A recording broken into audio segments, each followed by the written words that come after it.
Jim, like Jim sitting on, I can see it a little bit better front on than I can.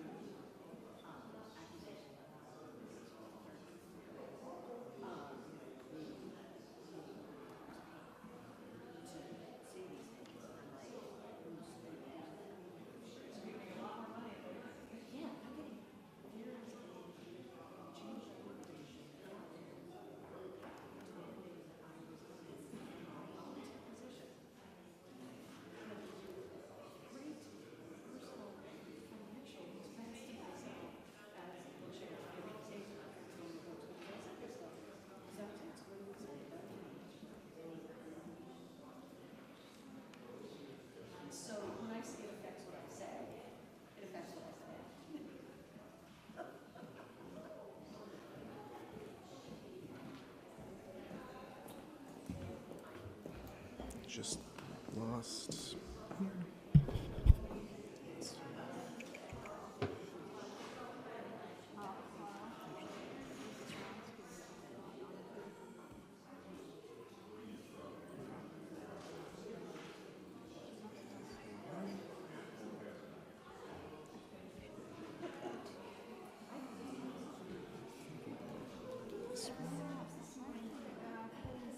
Yes, ma'am.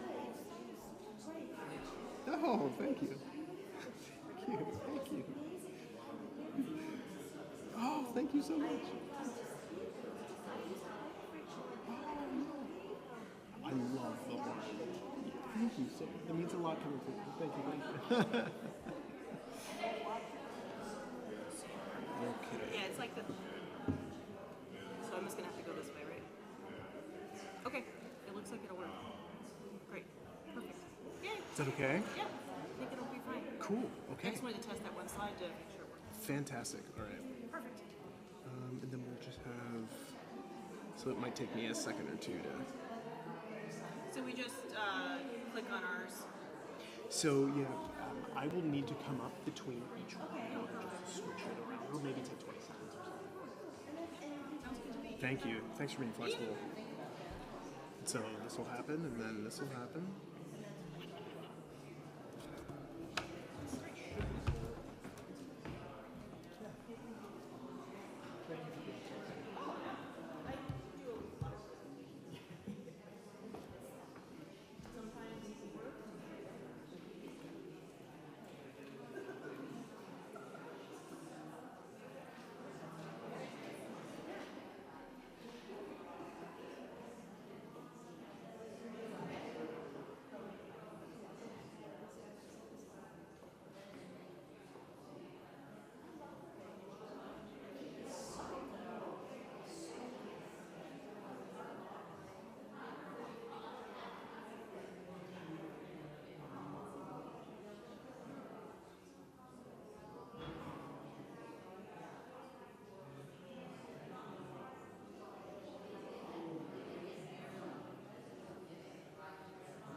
Good afternoon.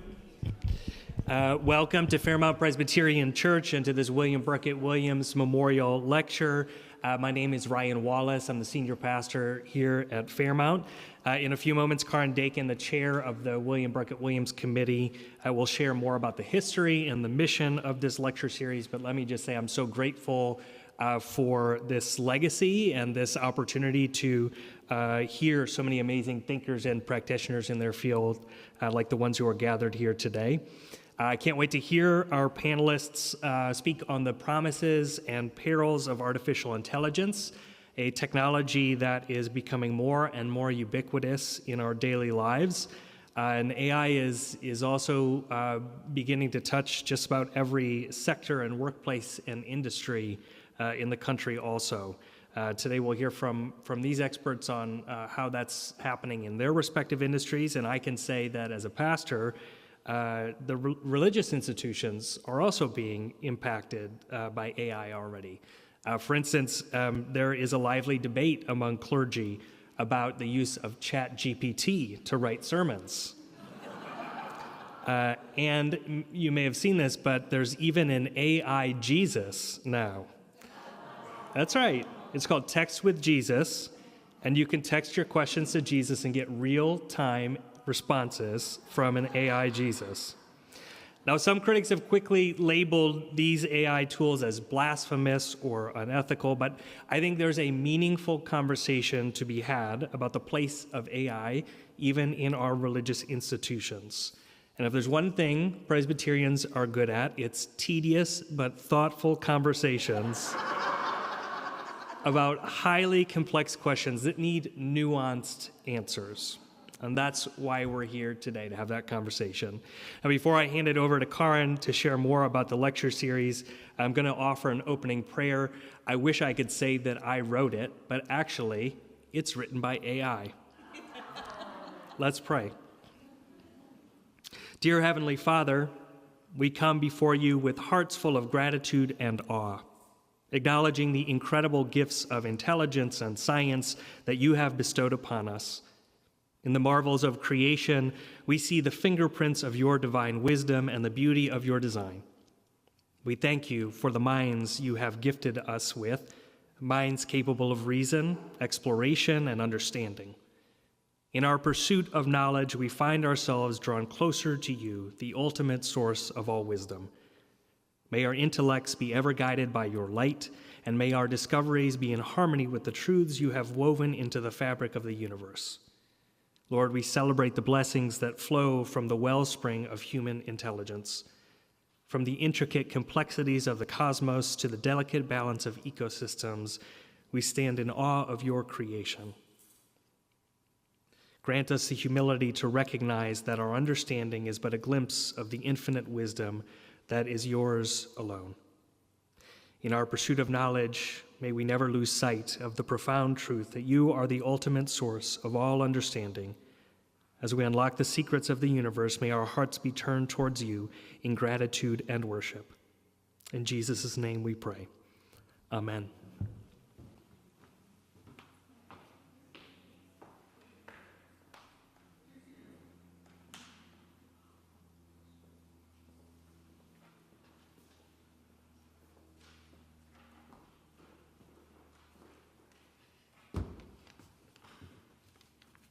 Good afternoon, everyone. I am Karen Dakin, as Pastor said, and I chair the William Birkett Williams Memorial Lecture Committee. William Birkett Williams was a first lieutenant who served as a fighter pilot in the U.S. Air Force and was lost in action in Libya on January 11th in 1943. His parents, Birkett and Edna, established a lecture fund at Fairmount to serve as a memorial to their son. The first lecture was held in 1952, and today the 57th lecture will be presented by our three panelists, Betsy Rosenblatt, J.D., Dr. Claire Hughes, and Dr. Susanna Rose. There are note cards at the end of your pews on which you can write questions as each panelist speaks. Ushers will then collect the cards after each panelist speaks. So we're thinking that that will facilitate getting the questions for each speaker right after they speak, which is very helpful then, rather than waiting till the end after the three speakers have spoken. So that if you'll see how it flows, the ushers will be helpful in initiating that and getting it going. So we now have a member of our committee, Jeff Barnes, who will introduce our speakers.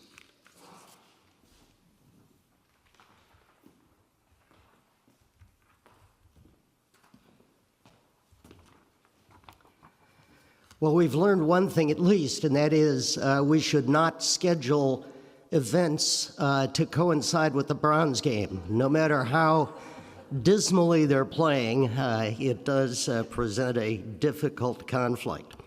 In any event, welcome to this informative panel on what appears to be the big question or topic of the day. You've no doubt been exposed to much speculation on whether AI, machine learning, and similar technology will either save humanity or hasten its end, okay? This panel will be a bit more focused, though, on what is happening now in three important fields: law, education, and medicine. And the panel, we're fortunate to have three well-informed panelists who will share their experience and thoughts on this rapidly developing challenge.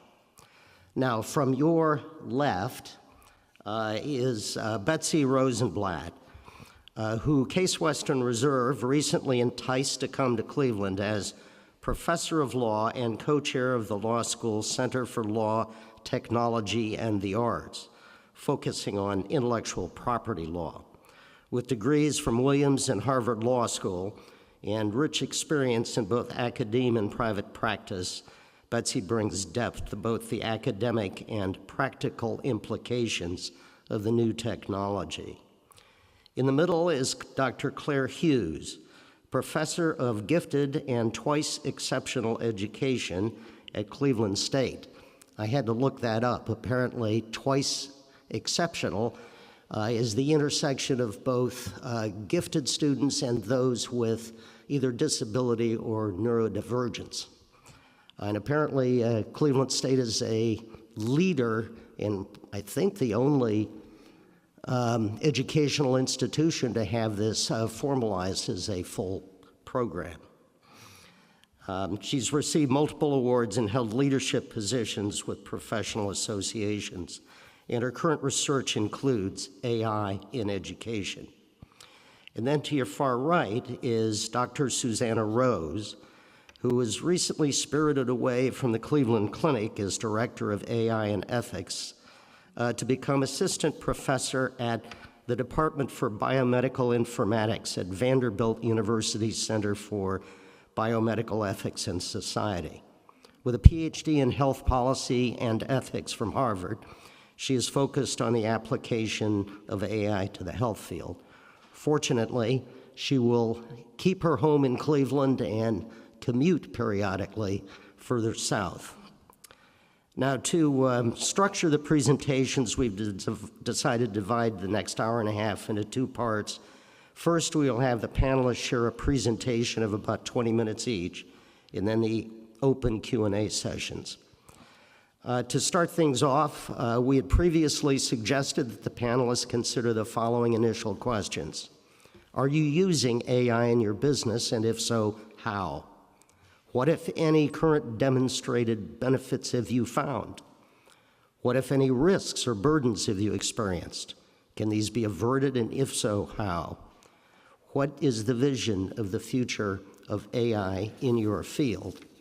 Now, these were just suggested questions. Of course, once you get the mic, you can do whatever you want. So we'll start with Betsy Rosenblatt, who will provide some introductory material that should help set the framework for the broader context. She will then be followed by Dr. Hughes and then Dr. Rose. Thank you.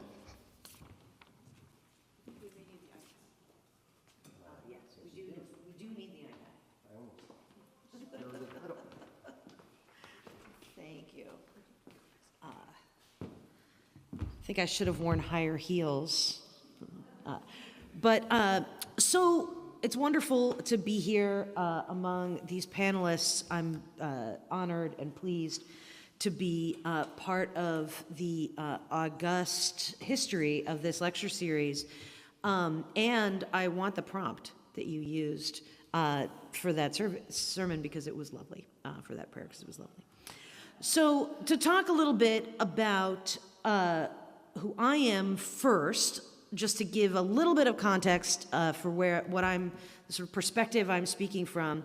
I am a law professor at Case Western Reserve. I'm new to Case Western Reserve. I've been a professor now of law for about 15 years, but I just joined the faculty at Case this July, and I'm very happy to be here in Cleveland. In addition to that, I am the legal chair for the Organization for Transformative Works, which is a nonprofit that supports fans and fandom, so people who write fan fiction. And that's relevant, as you'll see, to some of what I'm going to say today. I am also, have a tiny consulting practice at a firm called Kesselman Brantley Stockinger. And I'm telling you all of these things because I now have to make the very lawyerly caveats that I am speaking on my own behalf and not on behalf of any of these institutions, and that I am not your lawyer. Why do we have to do this? Because our rules of professional responsibility say that, and we're going to be talking about ethics today, so it's important for us to think about the ethics of what we say. Let me start by talking a little bit about what artificial intelligence is. There are a lot of things in the world that are referred to and described as artificial intelligence. Artificial intelligence has sort of reached a moment now because certain kinds of AI have become very popular and very successful at doing things that people didn't predict would happen as quickly as they've happened. But actually, artificial intelligence has been in our lives, and I say that intentionally, right? Not just my life, but your life too, believe it, for a long time. And in ways that you may not think of as being AI, but fit at least some definitions of AI. For example, your phone, the Siri on your phone or the Amazon Echo in your home, those are AIs. The GPS in your car, that's an AI. There are a lot of even less sophisticated AIs that have been around for a long time that I think some of my colleagues will talk about. There are also a lot of questions in the computer science community about what really is AI. And where does the line cross from just a machine that's really good at something to an AI? We're not going to get into that today, although at least I'm not going to get into that today. But these are interesting questions. Today, what I'm going to be talking about, and I suspect what my colleagues are going to be talking about, is a category of AI called artificial narrow intelligence. This is sometimes called weak AI by computer scientists. But the idea is that these are tools that use machine learning, so machines take in information and based on their programming can train themselves on this information to do specific tasks. Right? They're not mimicking humans in all ways, but they are good at doing specific tasks. So I'm going to talk a lot about large language models and diffusion models because those are the things that have sort of hit the news lately. I think we'll hear more about other kinds today too, but when we talk about large language models, what we mean is chatbots. ChatGPT and Claude and Bing and things like that have chat bots built into them where you can ask them questions, and they will provide responses that are strikingly similar to what a knowledgeable human might provide. The other diffusion models are sort of the same thing, but for art, right, for creating visual products. And why have these gotten so good lately? Well, they've gotten so good lately because of a technology called a transformer model. A lot of AIs in the past have been very focused on, particularly when we're dealing with language, learning translation, and learning translation one word at a time. But when you learn how to translate something one word at a time, you run into the problem that a woman eats a sandwich, while comprised of the same words as a sandwich eats a woman, means something very different. And what a transformer model does is, instead of interpolating the meaning of one word at a time, it interpolates the meanings of collections of words in relation to each other. And so, unlike the AIs that came before that sort of parsed and used natural language, the large language models that we're dealing with now know the difference between these things, or at least can reflect the difference between these things. The previous version of machine learning was called recurrent neural networks. Now we have these transformer models, and the way they work, the reason they work is because they train on enormous amounts of information, like completely unfathomable amounts of information. GPT-3, which is the previous version of ChatGPT than the most current one, was trained on 45 terabytes of data. Now, that may not mean much to people who don't measure things in terabytes, but that includes almost all of the public web. And almost all of the public internet was used to train GPT-3. From that, they use what's known as positional encoding, which effectively turns the input into math. So the input isn't stored in there as words, it's stored in there as the relationships between words. It uses that data to record frequencies in context. So by seeing countless examples, the model learns what words interdepend with what other words and how they do. So this gives us things like plurality, right? The machine starts to recognize that the word many is associated with the word are rather than the word is. And it learns that gender is associated with particular words, like she used her tool, he used his tool, they used their tool, and various other rules of grammar like that. This happens through a process called attention and self-attention. And it does this massively with so many examples that it starts to develop patterns that they're not exactly meaning, but they look like meaning to us. Right? The machine can reflect that a brief time elapsed means something different from the brief argued as follows. Right? The same word can mean different things in different contexts. So this is how they can be very, very good at mimicking human expression without actually knowing or understanding anything. Right? Here, a sandwich eats a woman, it's not actually a particularly good representation of a sandwich eating a woman, but the machine can tell that there's a sandwich involved, there's a woman involved, and that something unusual is happening, right? And that the concept of order in the English language is going to have something to do with relative size. That's actually quite an interesting collection of information. In none of these pictures is the sandwich eating a woman, but Midjourney did its best, right, to show that. But what this means is that it's developing these sort of concepts based on massive information that aren't exactly knowledge or understanding. They're the most likely thing. Right? So when you ask Midjourney for a sandwich, it gives you a selection of very tall sandwiches. When you ask Midjourney for a woman, it seems to think there's a lot of foliage involved.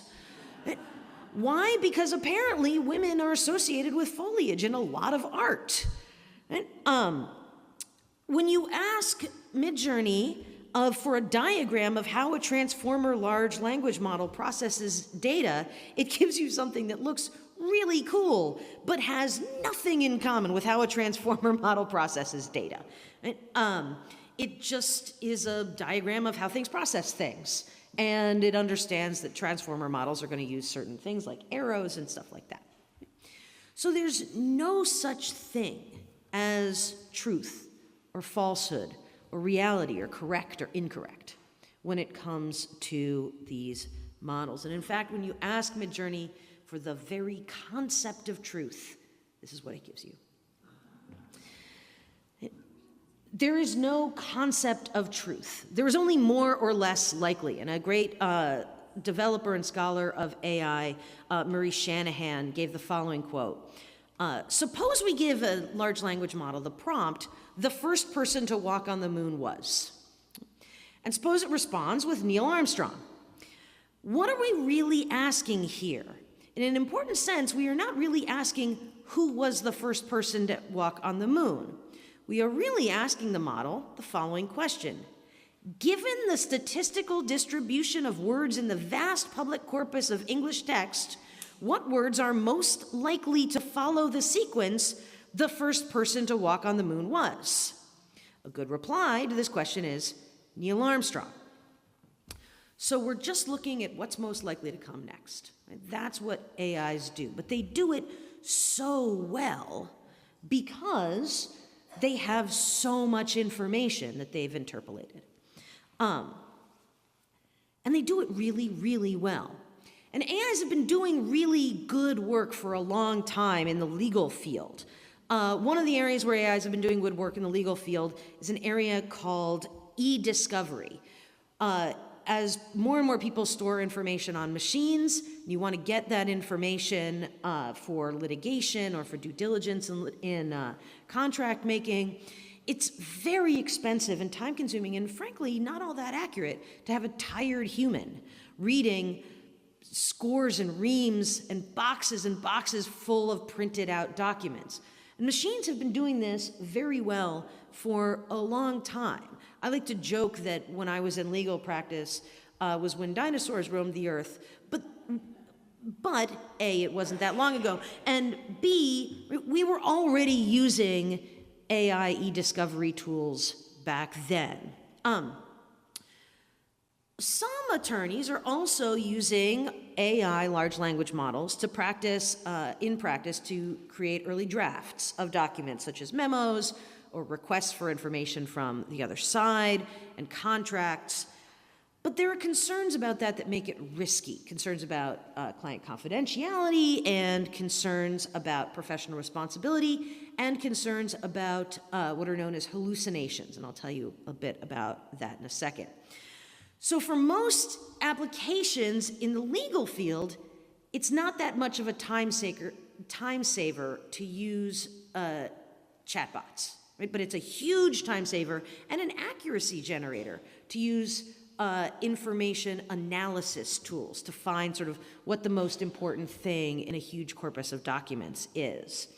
That said, right, I say it's not a time saver, but it will shortly be, I think, in many settings. Some of the most prominent legal research companies have incorporated AI into their tools.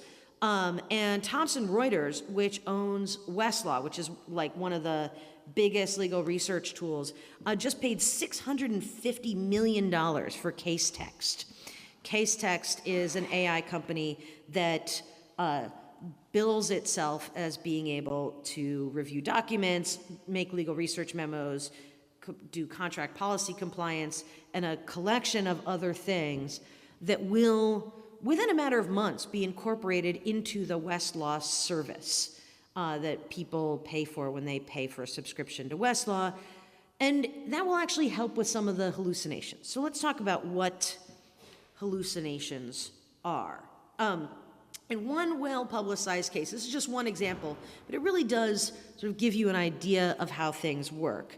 An attorney used ChatGPT to write a submission to a court, and he cited non-existent cases. Why?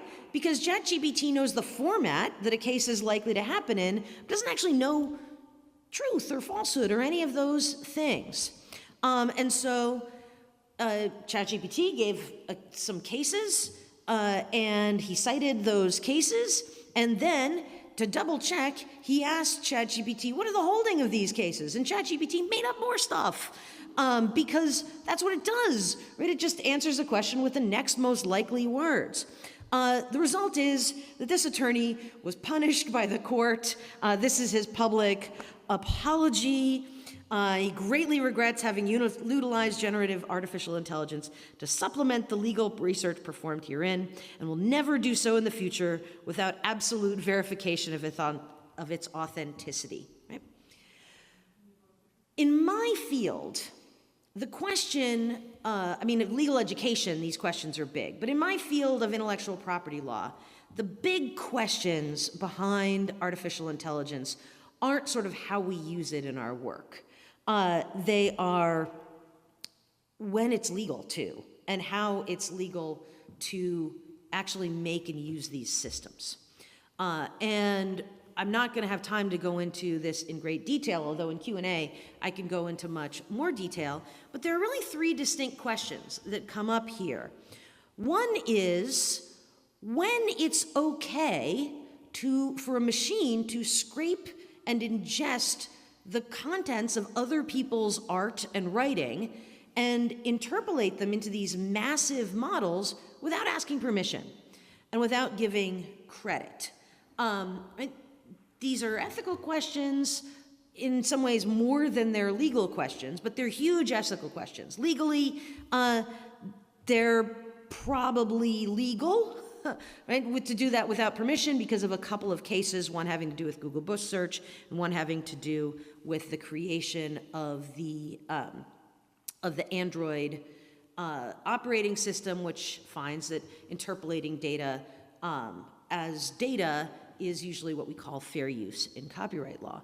But ethically, super complicated questions, and a lot of people are really appropriately troubled by the idea that their material is being used in a way that they didn't contemplate and that they don't want.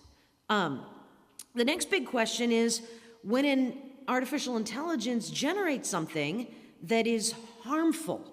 Right? It might violate someone's interest in their own identity or likeness, or it might be substantially similar to a copyrighted work. Right? Who's responsible for that? Generally speaking, the answer would be the person who used the chatbot to do that. Right? That's easy. But we do know that there are some ways that programmers might make it more difficult for chatbots to create infringing or harmful material. And there are questions about to what extent they should be required to take those steps.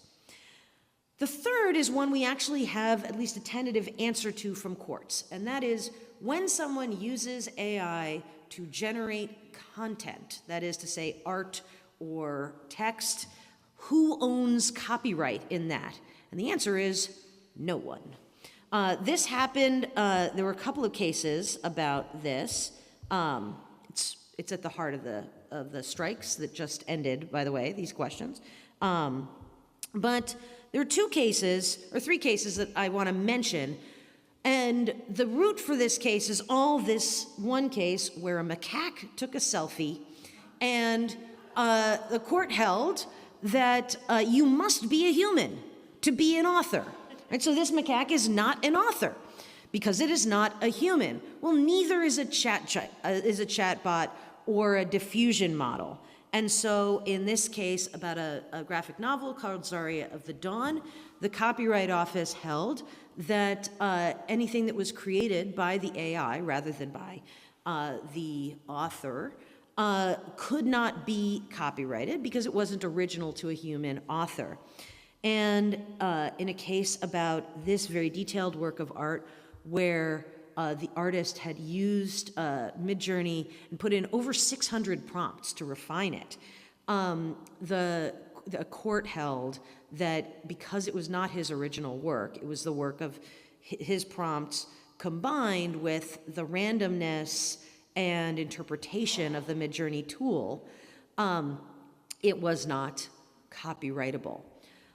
So that brings me to the end of my time, but I'm really looking forward to what my colleagues say and to what your questions are, because I'm happy to go into more detail about any of these things.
This one right here.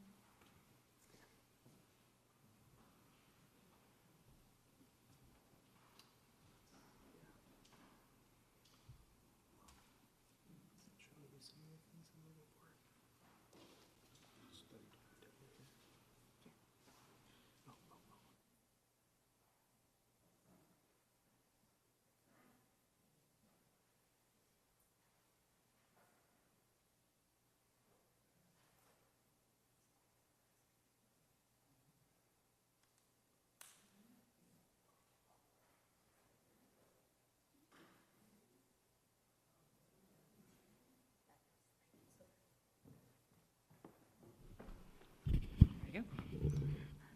Hi there.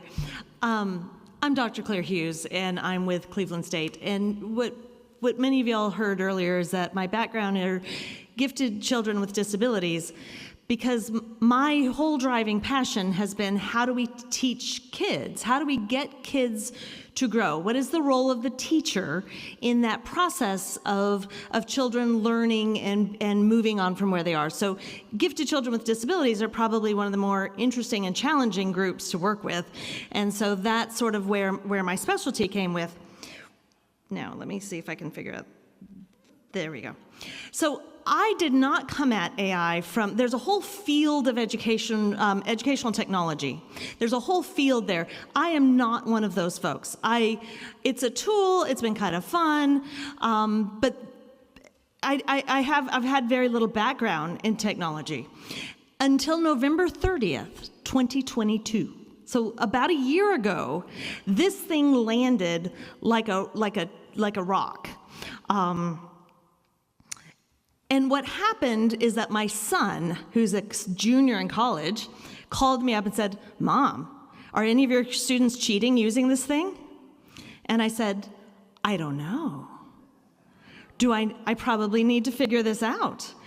And within a week, I sat there and said, this thing is going to blow the top off of education.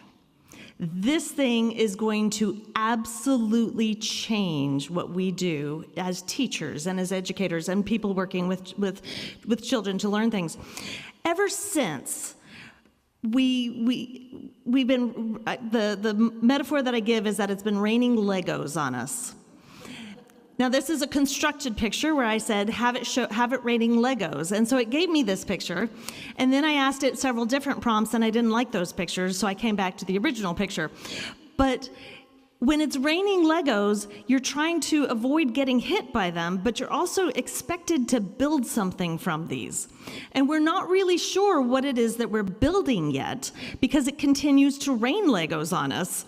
And so we're in this process of trying to not just build something while we're flying it, but as it itself is growing. And so it's an interesting process as we become education. So in education, we have a slightly different role than other fields. So there's this whole world of tools out there. We have to learn about how can ChatGPT help us in our jobs. So we need to understand the tools, we need to understand about AI. But as educators, we also have two very other distinct roles. And so I call what I call are these buckets of information. So there's the how do we learn about AI? How as educators do we learn about them? What do we use? What does it mean? What is all this? What does it mean? But then we have a responsibility to turn around to children and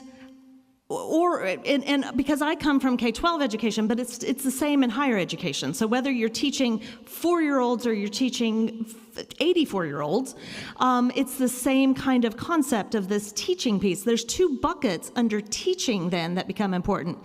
And the first one is AI literacy, which is the idea of if I'm teaching somebody about literacy, about AI, I have to provide vocabulary, I have to provide a background, I have to provide a history, I have to provide the content of AI. But it goes even beyond that. So the third bucket that educators deal with is this concept of AI pedagogy. So how do I teach people to use or think in AI? So it's not just here's some cool tools, it isn't just here's a bunch of terminology, it's so how do you use this thing that is constantly changing or information or process, and how do we teach them to use that? What are the thinking skills necessary for that? So I don't know if you know, there are jobs out there under prompt engineering that if you have a bachelor's degree in English, yay for English majors, they can earn over $100,000 in their first year of work using prompt engineering. That's more than I ever made as a teacher. So when I envision that these English majors are possibly earning more than I did, it makes me it's a little amusing to me that this is the time of the English majors. But we need to be able to teach people how to think in ways that AI becomes a tool, not just a way to cheat, but a tool, and so that they can be prepared for these new jobs that are coming up. I can guarantee you that when the students I was teaching 10 years ago, the words, you could be a prompt engineer when you grow up, never crossed my mouth. So preparing them for a world that we don't even know what will exist is a bit of a challenge in education. So when we think about tools, so just the concept of tools, what kind of tools are there? It helps to think about what AI can do. So AI can produce writing. So there's a text, there's a content creation aspect. AI can search and chat, and we can have an interface, a dialogue between us. AI can design things. It can produce designing aspects. It can create video, and it can create images. So when we think about the tasks of AI, the powers of AI, the abilities of AI, there's tools for each one of these. So ChatGPT is so far set the record for 1 million users. It took Netflix 3.5 years to get to 1 million users. It took ChatGPT 5 days. Now, most of those, I'm sure, are juniors in college like my son, because it went everywhere. But when we think, but that's just ChatGPT. That's just one function of all the aspects that AI can do. So when we think about the power of AI, there's a lot of different things it can do. But we also hold a responsibility for teaching what's AI literacy. And AI literacy is the ability to describe and understand what AI is. So much like Betsy just did, it's this idea of understanding AI, and she covered it very well, and so I'm just going to I'm going to spend more time on the other aspects, but you're getting a sort of a crash course in AI literacy today. So there's two types of AI right now. There's narrow AI and general AI. Let me go back. Narrow AI is what we have right now. You can ask it to do specific things. General AI is where it can replicate what humans can do, and we're not there yet. We're almost there, but we're not there yet. So there's a wonderful phrase that came out of the World Economic Forum, I believe is where they said, you don't have to worry about your job, about being replaced by AI. But you do have to worry about you being replaced by somebody who understands AI. So AI has become the tool, and this process of which AI becomes a partner in the process of thinking. That, to me, is the interesting place of the AI pedagogy piece. So when we look at the different types of general AI, there's this level of intelligence. So right now we've got sort of artificial narrow intelligence, which is, I asked my I asked my maps to bring me here today. That's very narrow AI. It's very specific. It's got a very specific task. There's artificial superintelligence, and then at some point, they're predicting artificial general intelligence. Now, somebody with a psychology background, that to me is very interesting of how do we measure that and what that looks like. But we're not there yet. So when we see the magic of AI, we're still in this narrow sort of field, but we're sort of, once AI can truly learn from itself, and then if AI becomes cognizant, and if and when it becomes aware of itself, then we get into some really interesting, specific ethical eras. But we're not there yet. So AI right now is able to learn from the data, but it doesn't learn from itself in the way that a human does. And I'm going to talk about that in just a little bit. As somebody pointed out, that one of the challenges of AI becoming cognizant is that it becomes aware of pain. And if you start thinking about what that could mean, we can get very tangled up into what does it mean to be human. And I've spent a lot more time this past year thinking about that than I had ever thought I would before. You can also look at how we approach AI, and then the function, and those are the natural language, and we can look at the visual and the text and the functions, the what we want AI to do. So if we kind of think about AI in those aspects, so that's sort of the overview of literacy. It's important to think, and let me kind of go back, every technology in education has been met with deep suspicion. If you as a friend of mine put it once, all I need is dust and a stick to teach. And I'm like, good on you. Excellent.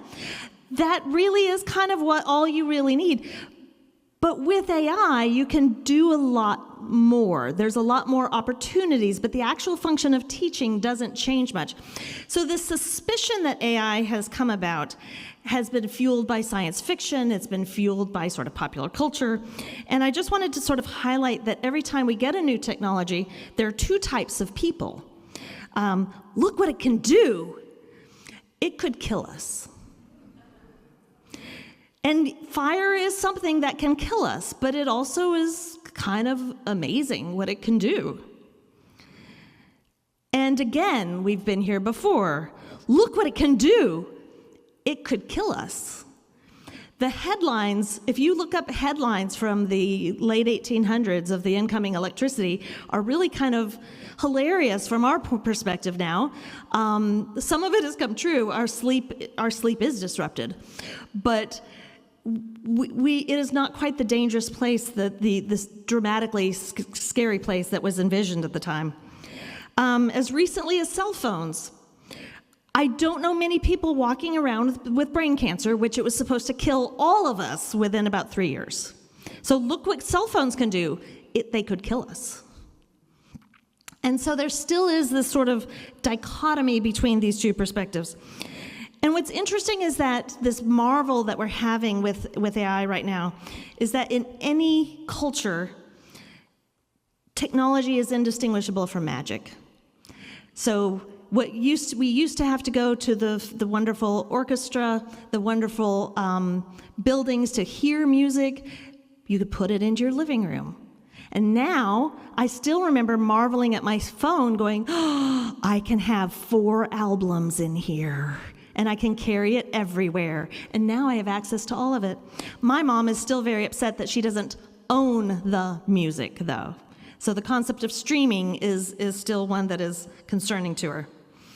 And this is what a concept called future shock. It's a book by Alvin Toffler from 1970 that says, the world is changing so fast, and when the world changes too fast, we get afraid, we get concerned, we get overwhelmed, and we have this reactionary concern as to what can happen. And then great art comes out of that fear, by the way. So we have concern with AI in terms of, open the Bombay doors, Hal. I'm sorry, I cannot do that. And we also have the rise of the machines and the Terminator. So this deep human fear that we have that we're going to be replaced by AI has been fueled by a lot of our pop culture. Not all, and yes, it's very much like fire and electricity. Look what it can do, and it could kill us. So also part of literacy is this aspect of just terminology, and Betsy did a great job with some of the terminology, and if I were teaching you a class and we had, the rest of the evening, I'd go over all these terms, but you can sort of see that there's basic terms, and there are words that make me giggle.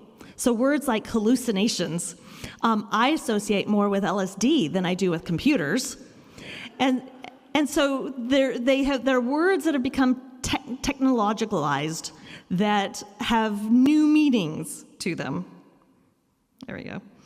But where I'm particularly interested in is in the aspect of pedagogy.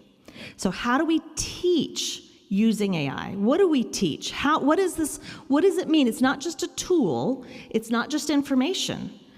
But how do we use it to communicate?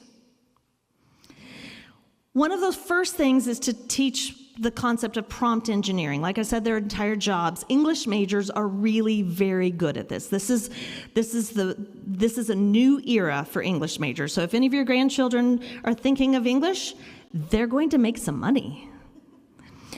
Because prompt engineering is the art of very specific language to get a result that you want. You can't just say, I don't know, give me something kind of cool, because AI doesn't know what that means. But if you say something specific of raining Legos, it can do that. There's the eternal question in education, but is it cheating? Now, the definition of cheating, I asked ChatGPT what the definition of cheating was. And ChatGPT's definition is engaging in deceptive or unfair actions. Now, I don't know, Betsy, if this would hold up in your setting, but in order to gain an advantage. Our director of teaching and learning at Cleveland State says, the concept of cheating is really an assessment challenge. It means that you're not asking the right questions to determine the right prompts as a teacher to determine if a student has met the objective or not. So it isn't cheating if they're using their resources. It puts the onus back on the teacher to think about the assessment that we're asking. How are we asking them to show that they understand? And then my son, who started me on this journey, said, I think it's a resource to structure my thoughts. I don't use it as exactly because while it's good, it's not good enough. One of the major pieces that AI cannot do, is that AI is math. AI is a series of formulas. It cannot care what happens. And as teachers, we connect people with ideas. We understand people. We create. And they're doing this at a school called Alpha School in Austin, Texas, where children are learning from a computer. They diagnose where they are, where their academics are. It provides them differentiated instruction. It gives them instruction where they are as fast as they can learn. They spend about 2 hours a day, and they learn as much in those 2 hours as most children learn in 6 hours. So they have the numbers to show it's incredibly effective.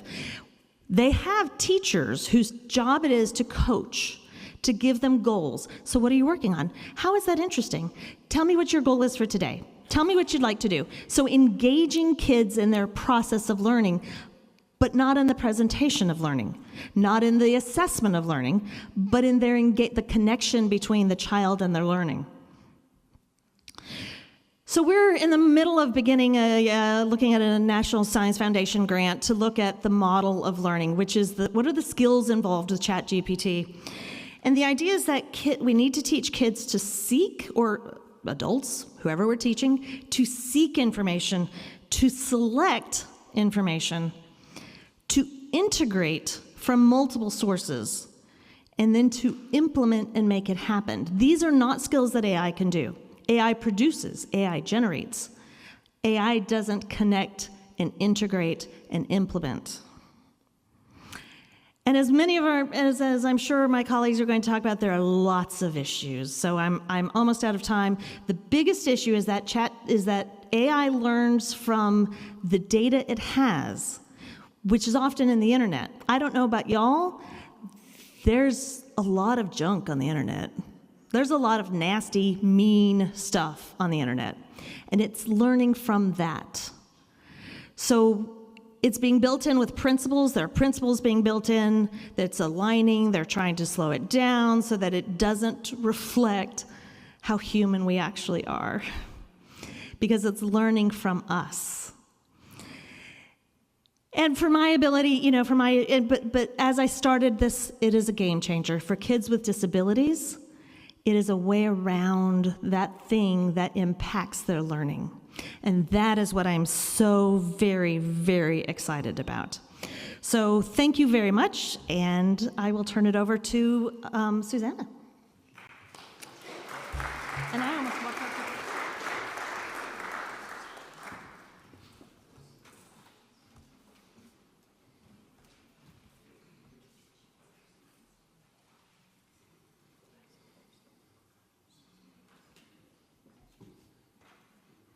Much quicker that time.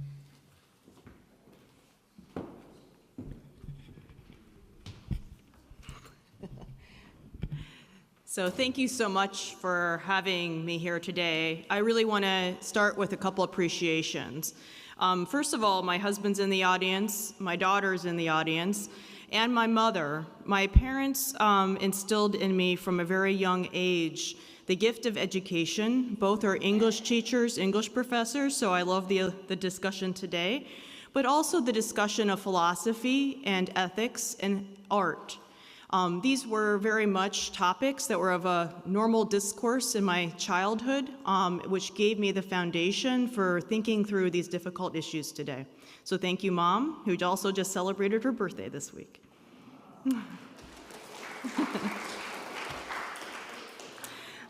I also want to thank the Fairmount Presbyterian Church for their 4 really cutting-edge ideas on bringing this topic tonight. I think that this is going to be one that you might remember, not necessarily us necessarily you're going to remember, but maybe the topics, because it's going to be part of your daily life if it's not already. And also the fund that brought us here, the William Birkett Williams Fund. I think that we all want to recognize the memory of the person who brought us here today, so I want to thank you very much for this.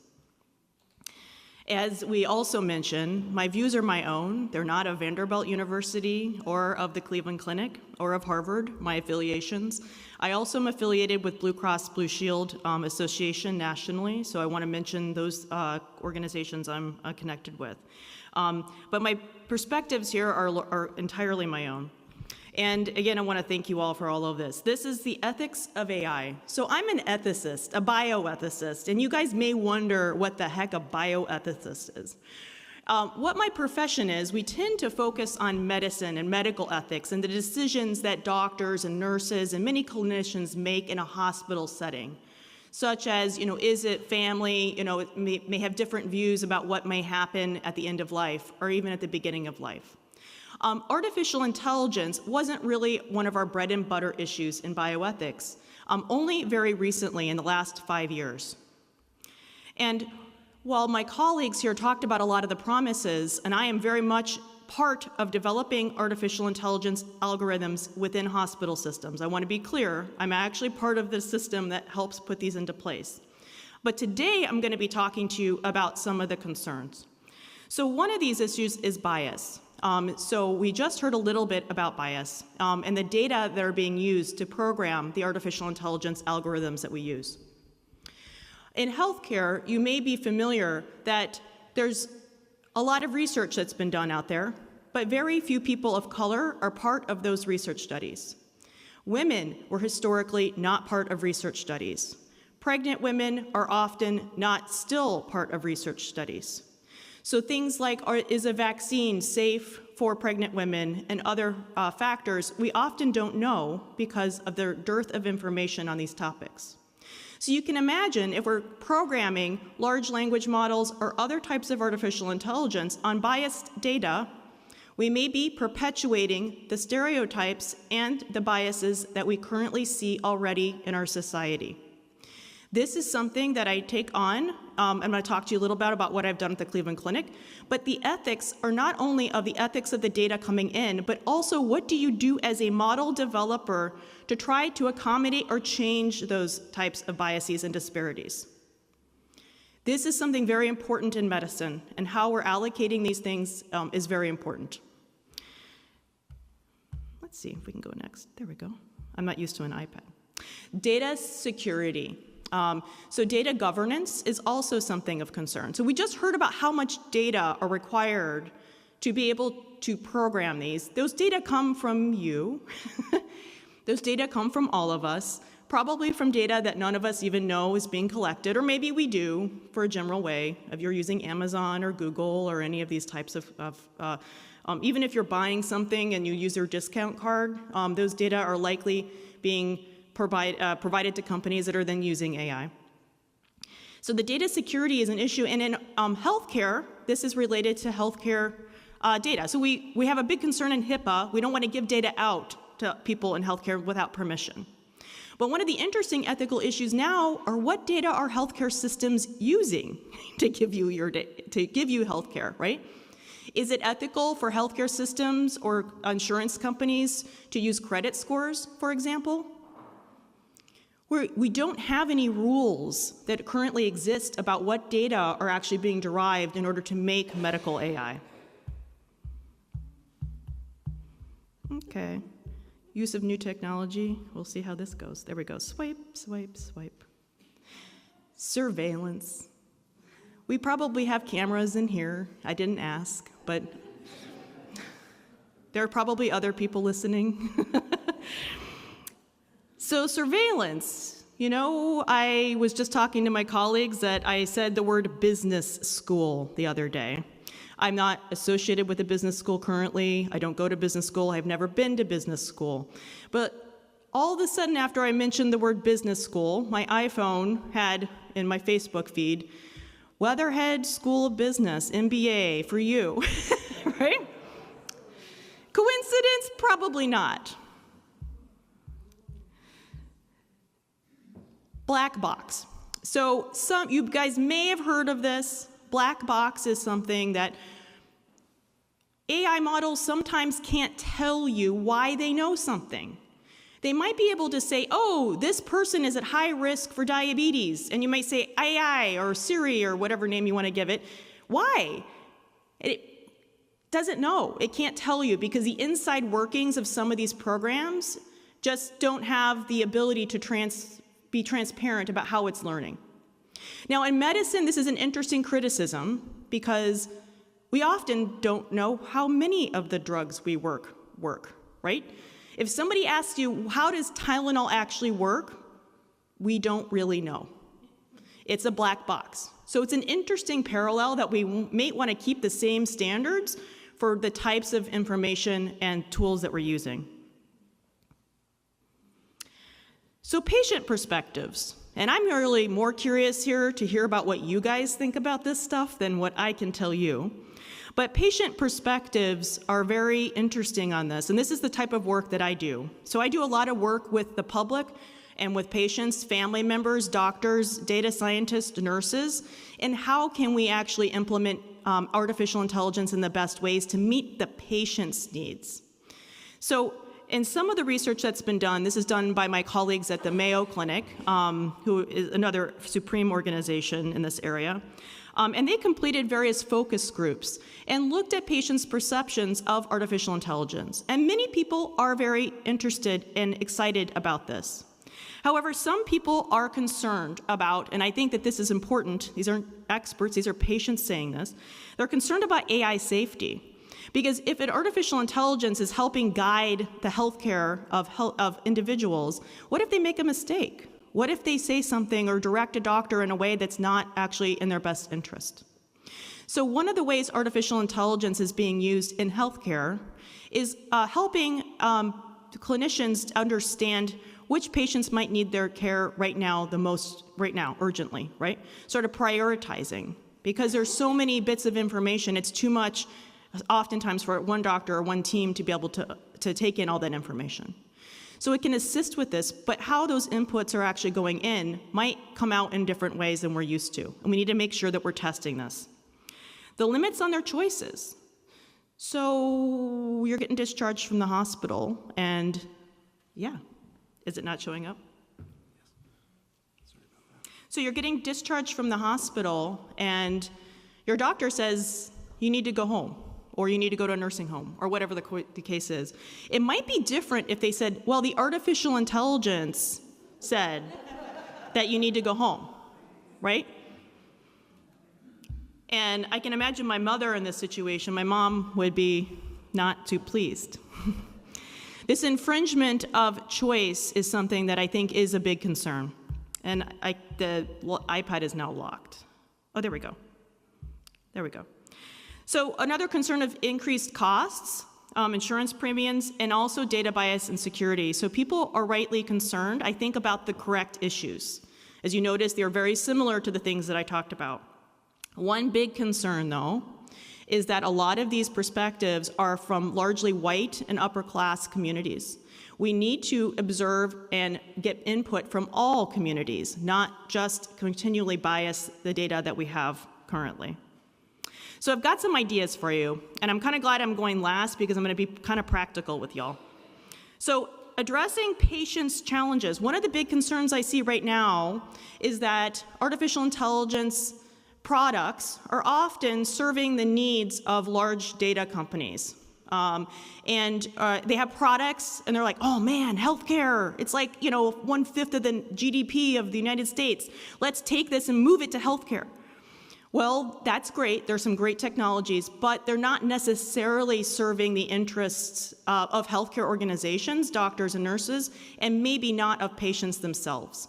So what I want to see more is solutions that help make your lives easier, not more difficult.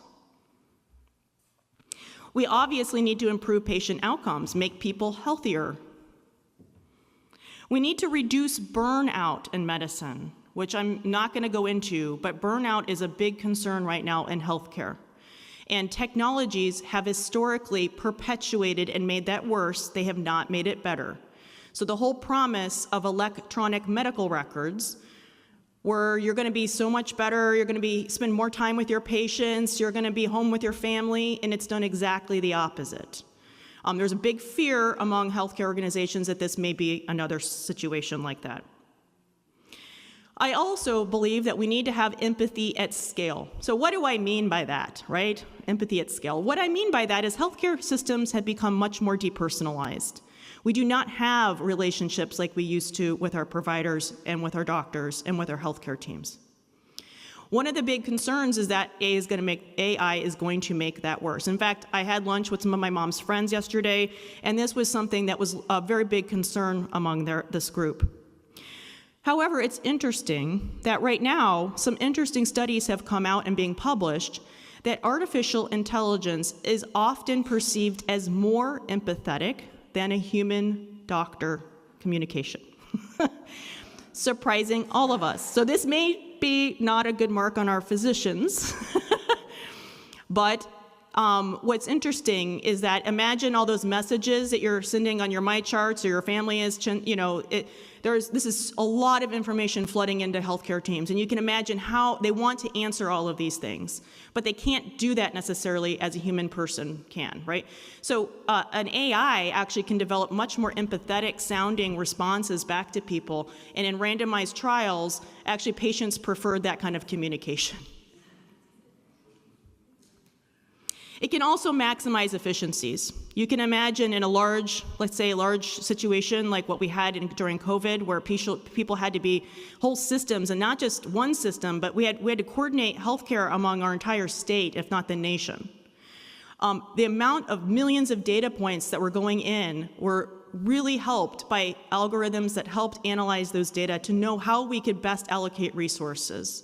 And in Ohio, we did a really good job of this, by the way. I'm not going to say that AI was the reason for that. A lot of humans had great brains on this. But AI does assist with a lot of the large data analysis. Some problems here is that we have little guidance and few standards, nationally or even at the state level or local levels. Experts are siloed to try to develop the solutions that we need. The ethics education is not a standard in the people and the processes that are developing these tools. And the Food and Drug Administration, the FDA, standards may not apply to all the models that are in healthcare. They only apply to certain ones that are being used to enhance specific medical decision support. So we need to address bias. I can't go through all the technical ways that we can do this, but we have a big problem in this country that we're still not enrolling enough people of minority status and others into clinical trials. We need to be thoughtfully transparent. So when you go into the healthcare system, do you want to know if an AI is being involved in your care? You might say yes, absolutely, but what if it's 500 AIs that are being involved in your health? Do you want to know about every one? Do you only want to know about certain ones? We have to start thinking about this as healthcare, because we currently have no guidance on this. We need to integrate community perspectives. This is really an opportunity for a congregation like this to be part of something now, to bring ideas to the forefront into the communities. This is something, if anybody is of interest, please see me after this. We need to establish clear guidelines. So President Biden and others have recently put together some standards, or going in a right direction, I think, generally, but those are not very specific enough to set standards for us right now in healthcare. We also need to research and examine the impacts, just like we examine drugs and the impacts. So we can't just put this stuff in place and hope it does a great job. We actually have to know if it does a great job. So an example solution, I like to be pragmatic. So a decade of my career, I was a psychotherapist and a social worker. So that gives you a little bit a background on me. Well, I'd like to do stuff. So at the Cleveland Clinic, I also want to show my appreciation for the Cleveland Clinic, which I was there for 13 years. And they had a very important insight to develop this ethics program, which I led. So what I did, which is continuing now, is to really have an ethics consultation program, right? Like, so if a person has a question who's developing AI in healthcare, or they're using a new AI, they can actually call us and have a discussion. Am I supposed to include this in a model? Is this biased data? How can I use race in this model? How should I approach this? These are questions that people who are developing these models often do not have a resource to go to. And so this is something that we developed. It's to not only proactively address the ethical concerns, it's to serve education, but it's also to reduce the moral distress that you can imagine some of these AI folks, the developers, are thinking right now. You know, they make a really good program that they think is going to help people, and then they go, here you are, healthcare system, please use it right? But on the other side of that, you have clinicians that aren't necessarily AI experts, or patients who are not AI experts. So there's a translational process here that we need to make sure we're putting together correctly. So some takeaways here. Hospitals and clinicians cannot betray patients' trust. We have something that we need to uphold very solidly, and we have an opportunity here, but we also have a very concerning risk. Healthcare organizations need to integrate ethical standards and processes into AI development, and expanding federal regulation and fostering community collaborations and utilizing ethics consultations are necessary to develop ethical artificial intelligence in healthcare. For those of you who are super interested in this topic, you can listen to the New England Journal of Medicine Grand Rounds on artificial intelligence. It's a podcast that you can get for free. There is a very good book that is The AI Revolution in Medicine by Dr. Peter Lee and others. Dr. Peter Lee is a person I have worked with. He is one of the lead developers of the GPT technology we heard about before. And also the Hastings Center and the National Academy of Medicine have combined resources and are working in the United States to make these standards with a transdisciplinary team. So thank you very much. We'll collect your questions now.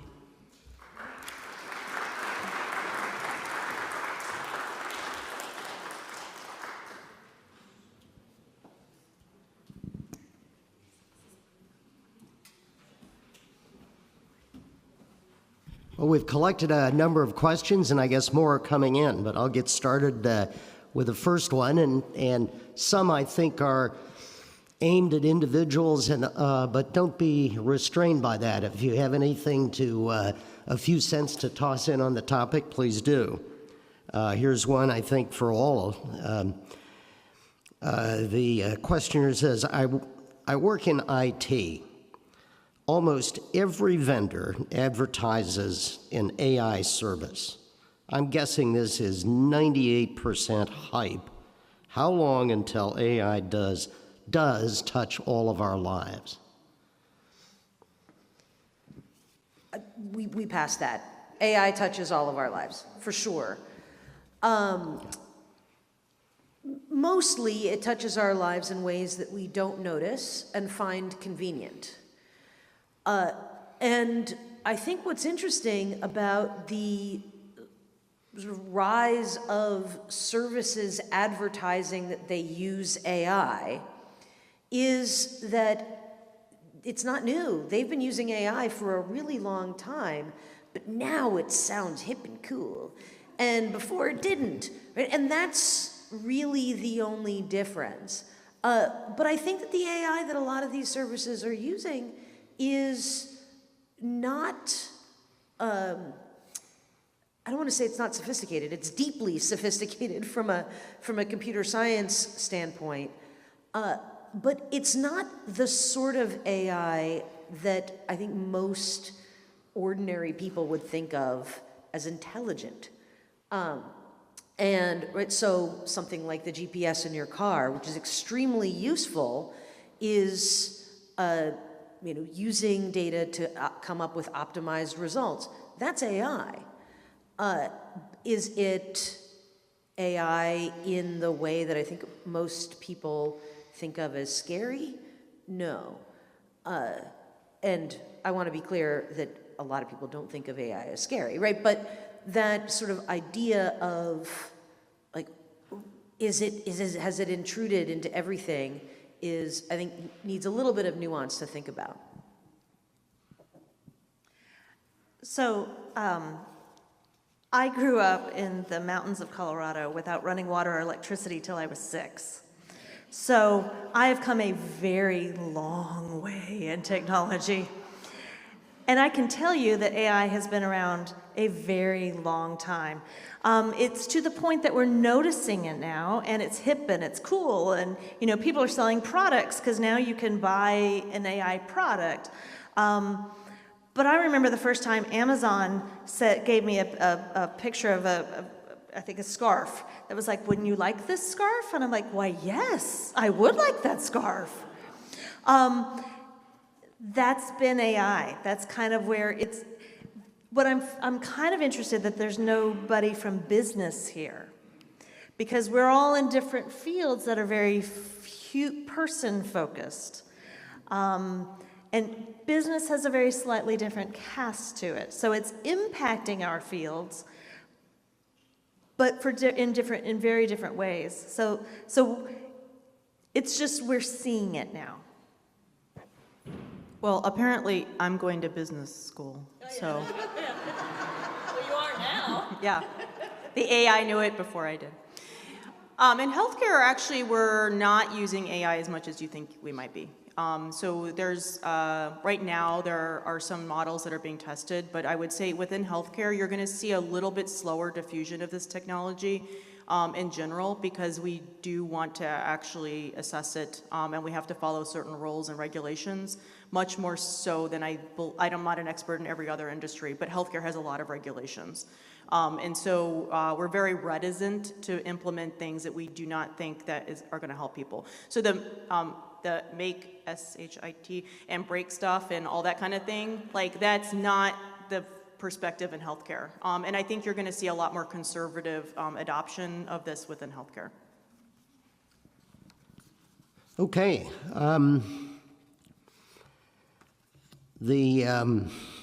Got a few new ones in here. And unfortunately, there's so many we won't be able to get to them all, but one that I think would apply to all of you is how is it possible, or is it possible, to design AI that doesn't use widespread presuppositions or prejudices?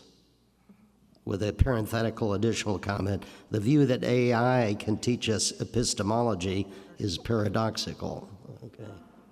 Okay, so the question is, can you make AI currently that does not embed prejudice? Okay. Yeah. No. Okay. So, yeah. There's some techniques that people have used to try to get around this, and in some ways, it's interesting because artificial intelligence can also help us understand human bias. So, for example, in healthcare, we know that bias exists. There's no doubt about it. If you're human, you're going to be biased. However, artificial intelligence can actually highlight and try to bring those biases up and actually try to change them. So instead of assuming that a person, this is what I say, there's historically women would walk into an emergency room with abdominal pain, and it would say, oh, it's an anxiety or a GI problem, right? It could very well be a heart attack. And so there's a pre-assessment, there's an assumption that because a person walks in, the prior probability and Bayesian probabilities, a woman, it's going to be anxiety, right? The problem is that this perpetuates this in a stereotype. And so if an AI is like, oh wait, person walks in, oh, this could be, with these symptoms, this could be a heart attack, right? It may change actually the underlying prior probabilities in that diagnostic pathway that can actually help. So we have to also think that, we also have to think about the human bias that goes into them, but also how our human biases might change as a result of them.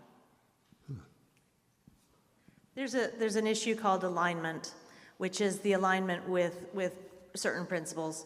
And so I took great comfort because knowing that humans are, English majors and philosophy majors have a major role in this whole process, which I find equally fascinating.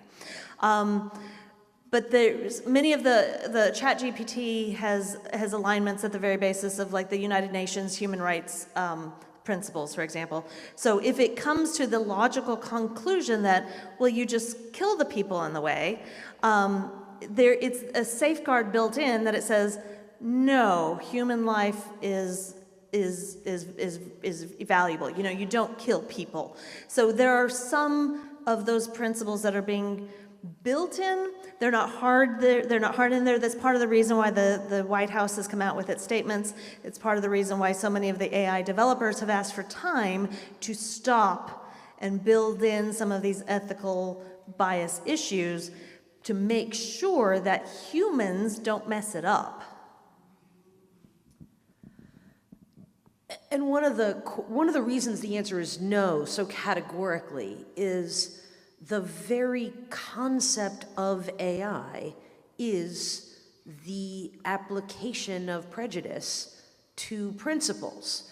The AI is there to prejudge things based on the data that is available to it. A lot of the questions about bias and prejudice in AI center around what data are available. A lot of the questions are centered around what we're asking a machine to do with that data. And we can separate those questions out, I think, quite usefully. There was a time not that long ago when I think anybody who thought that they were creating a machine learning system thought that the only data they can train on was data that wasn't protected by copyright. And for those of you who are not copyright nerds, that is data that is created either by the government or that was published in the United States before 1927.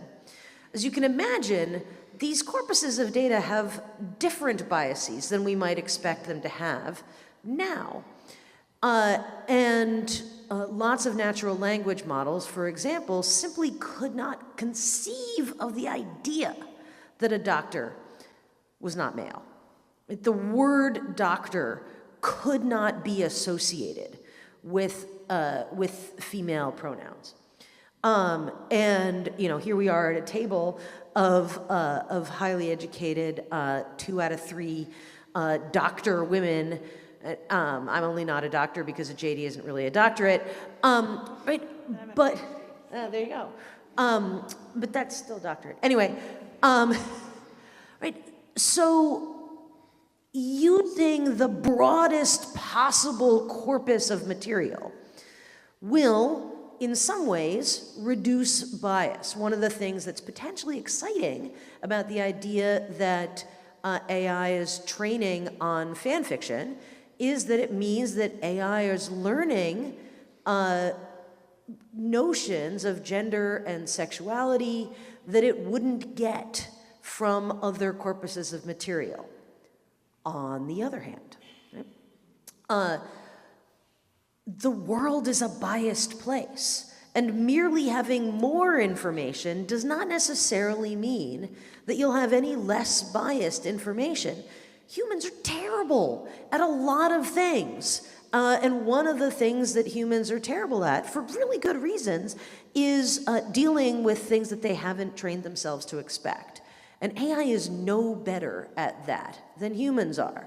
So there is a major role for algorithm designers, for those who are creating these systems, to figure out how we can teach a machine whose whole point is prejudging things, and whose corpus of information is based on the prejudgments of humans, to somehow counteract those things to come out with results that are maybe less biased than the results that humans would come out with.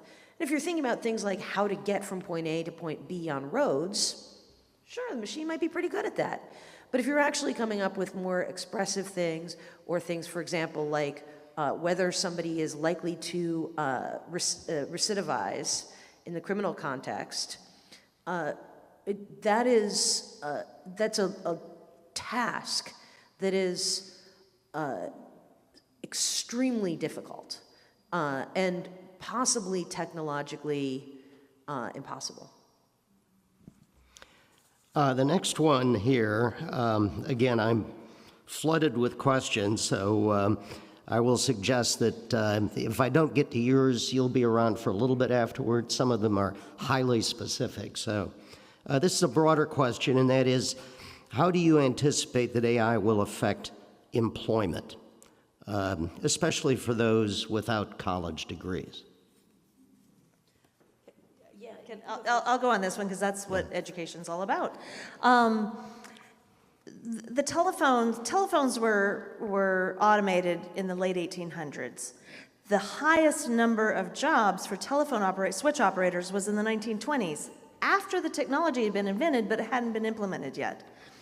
It took until the 1980s for the last telephone operator to finally end her job, and most telephone operators were women.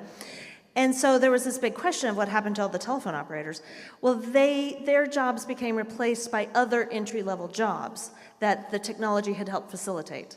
So just like any sort of an economic kind of piece, as they said in the World Economic Forum, your job won't be replaced by AI, but it will be replaced by somebody who understands AI.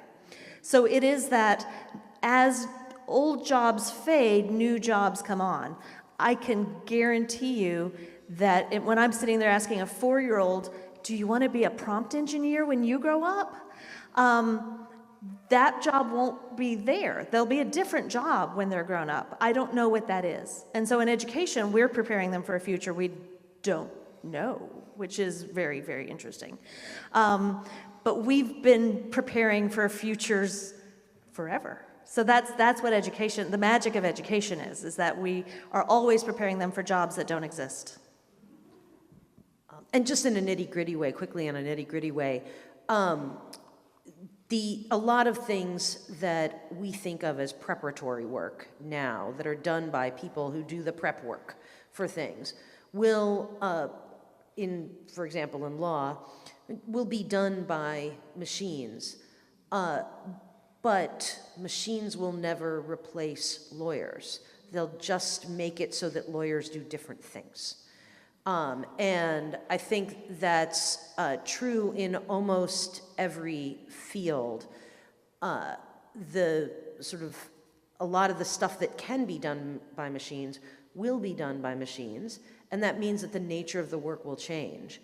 But it does not necessarily mean that the people who are doing the work now won't have important roles in that work.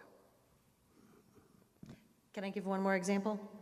So in the 1980s, ATMs came out. They were supposed to replace bank tellers. They did not. In the 2000s, there were more bank tellers than there were in the 1980s. They just did very different work than they did handing out money. To comment on your question about education, I think there is going to be a concern about education and the education disparity. I don't know how it's going to play out. But I will tell you that my daughter, who's 13, sitting in this audience, who's still in middle school, probably knows a lot more about artificial intelligence than I do. And so what is basic knowledge to Alex is going to be very important for those future types of jobs. Now, do you think there are certain fields that involve heavy doses of pattern recognition, which apparently they can do quite well, on, let's say, X-ray interpretation, that might that not be the first to go? Right, so, there's also jobs that we don't want to talk about that are involved with artificial intelligence development. So many of you might have read in the New York Times and other places of humans that have to actually look at gruesome videos and pictures and text to be able to determine what is murder, what is sexually explicit, what is pedophilia. So when we look at GPT and we use those algorithms, it's not spewing back hate and inappropriate things. Humans had to see that, interpret it, and code it and say bad, good, right? So there are currently still needs for humans to be able to test and determine what is appropriate in many of these circumstances. So the idea that artificial intelligence just comes out is not really, it just comes out in nice ways. It's still going to require, and those jobs were, lower education jobs that were from people in other countries, usually people of color who were used to make those categorizations. There's been some concerns about the ethics of the treatment of those folks because you can imagine the psychological toll that was taken to be able to do that for hours and hours and hours a day, day in, day out. I'm not going to spell that out for you and leave this on a negative note today. But we have to appreciate those people as well that are putting those types of jobs. They're doing a service to all of us. Christine, how are we doing on time? We are at 5:31, so maybe a few more. Okay, here's a one that's quite interesting, actually. I hope I can find it again. And this is at the far reaches. Is AI a form of life? Is it wrong to kill an AI?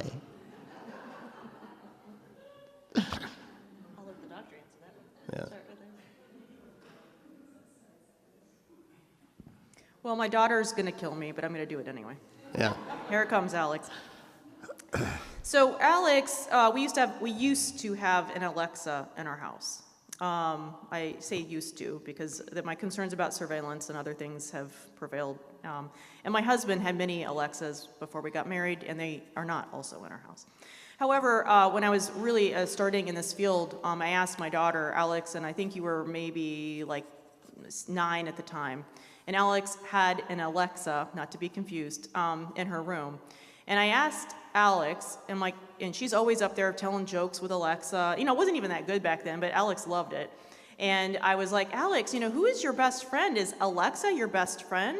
And Alex is like, Mom, she rolls her eyes, and she's like, Layla's my best friend, our next door neighbor. So I'm like, oh, thank God.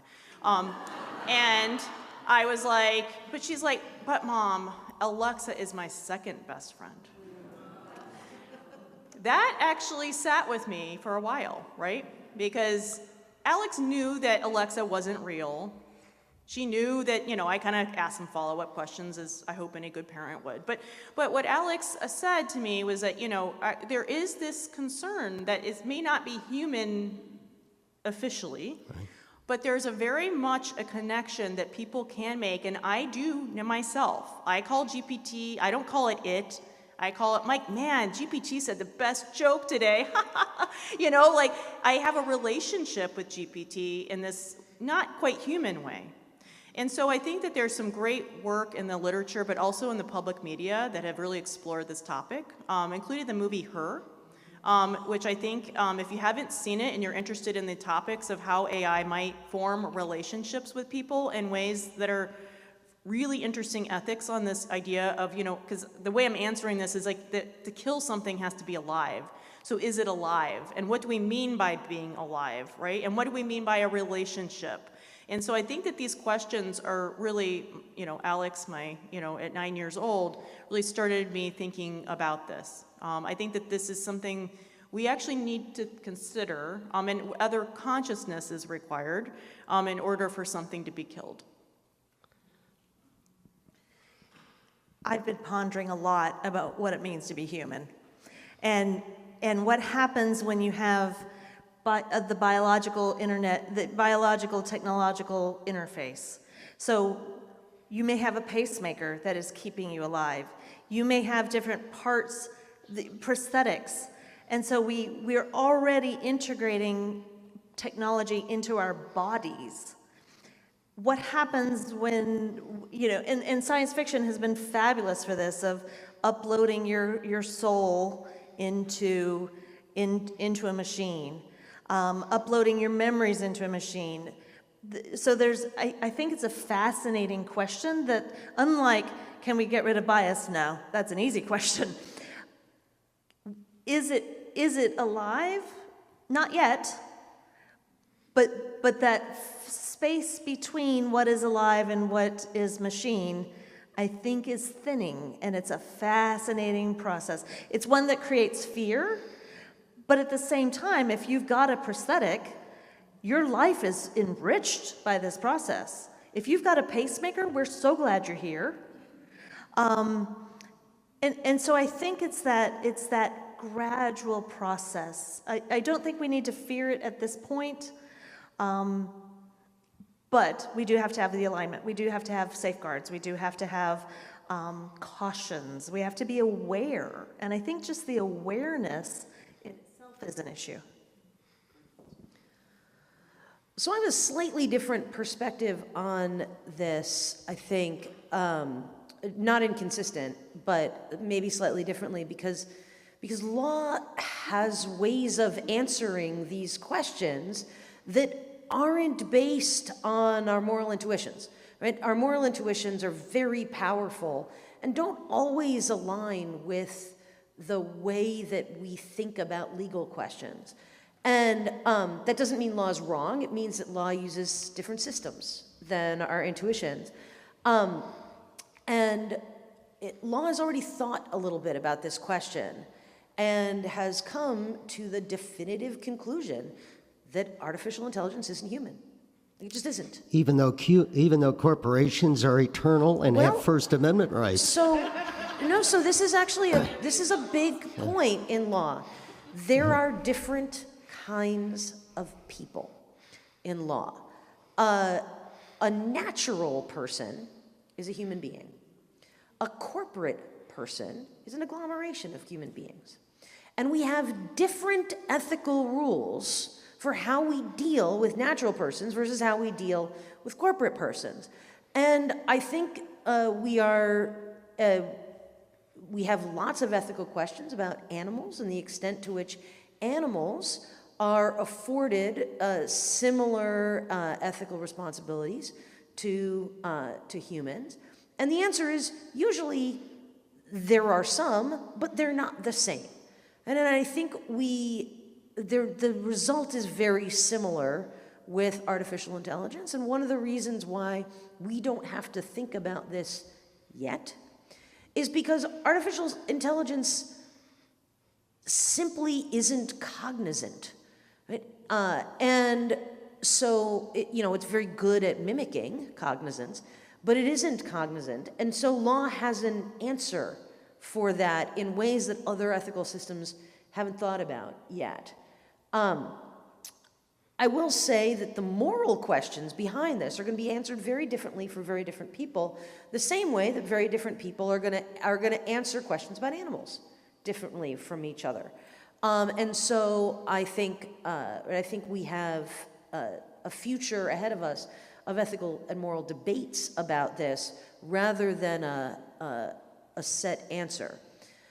But I also want to go back to something that sort of touched on an earlier question, which is, are sort of people's jobs going to be replaced? Which ties in with this more than we might think so. And I think there are certain things that are done by humans that cannot be done by not humans. Even if not humans are very good at mimicking them, they simply cannot be done by not humans.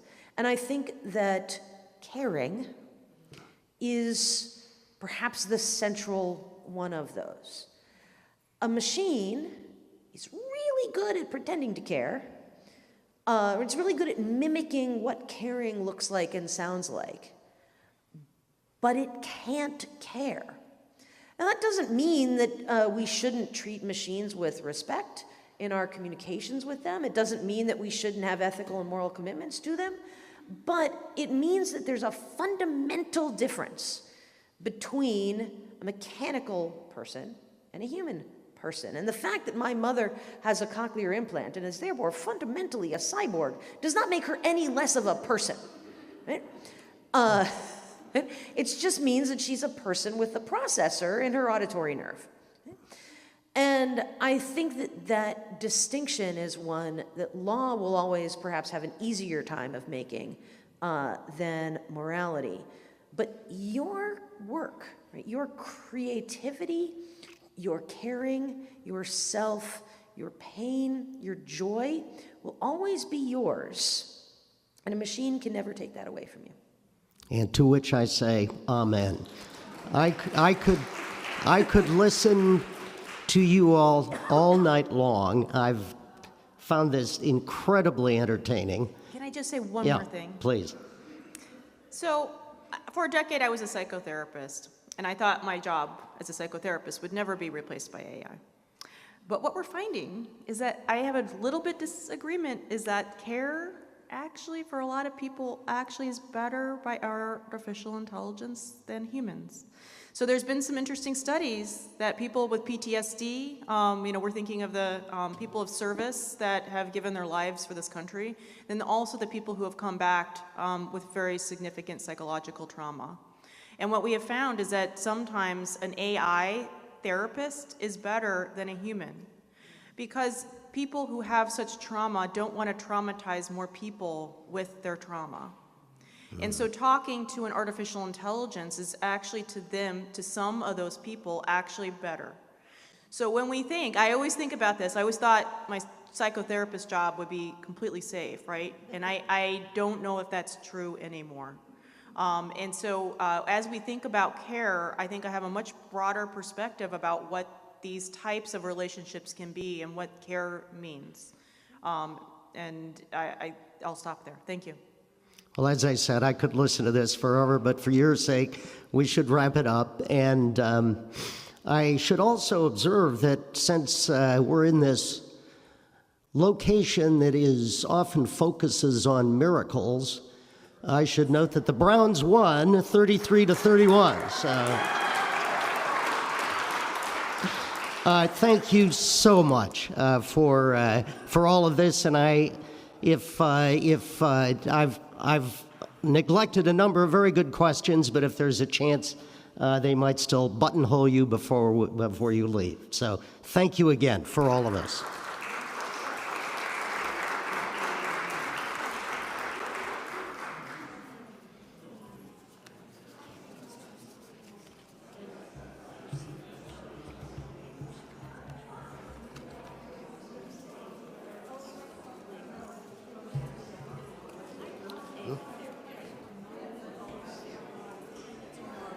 Oh, yeah.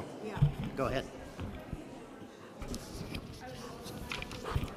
Before you leave, I would like to remind everyone that this program has been filmed, and you can find it on the website of Fairmount Presbyterian Church. So if you know people who have missed this and you think they might enjoy it, they can find the whole program on our website.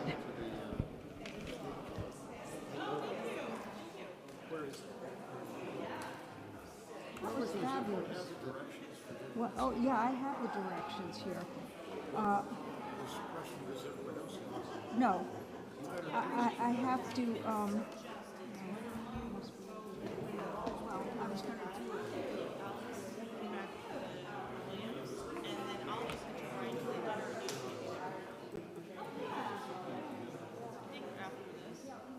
I'll just text you when you're leaving here. Either come back here and get me or and just have your phone on, so if I call you.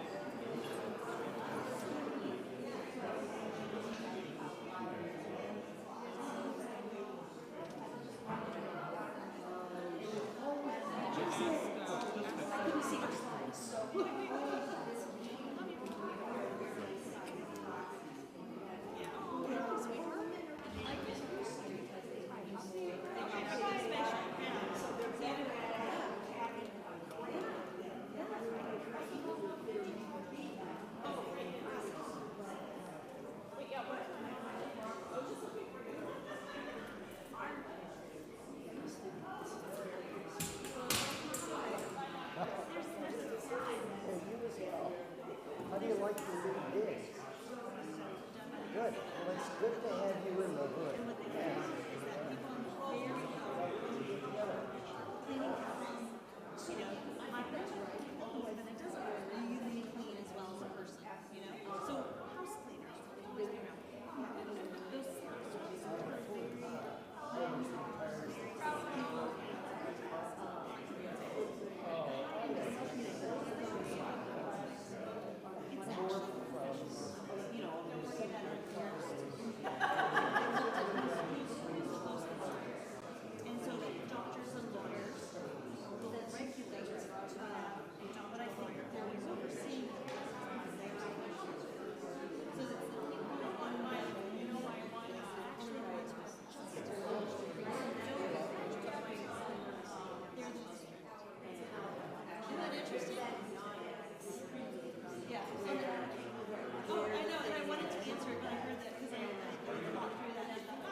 I heard the gasp when I said it.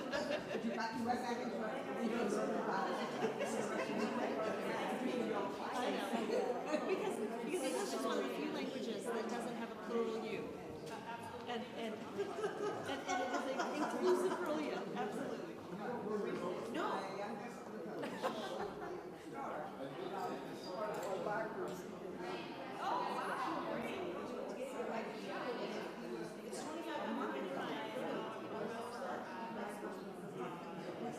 Really? Yeah.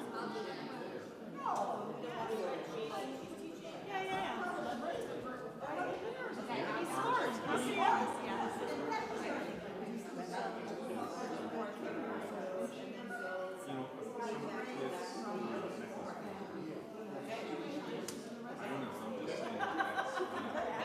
He's one of my kids.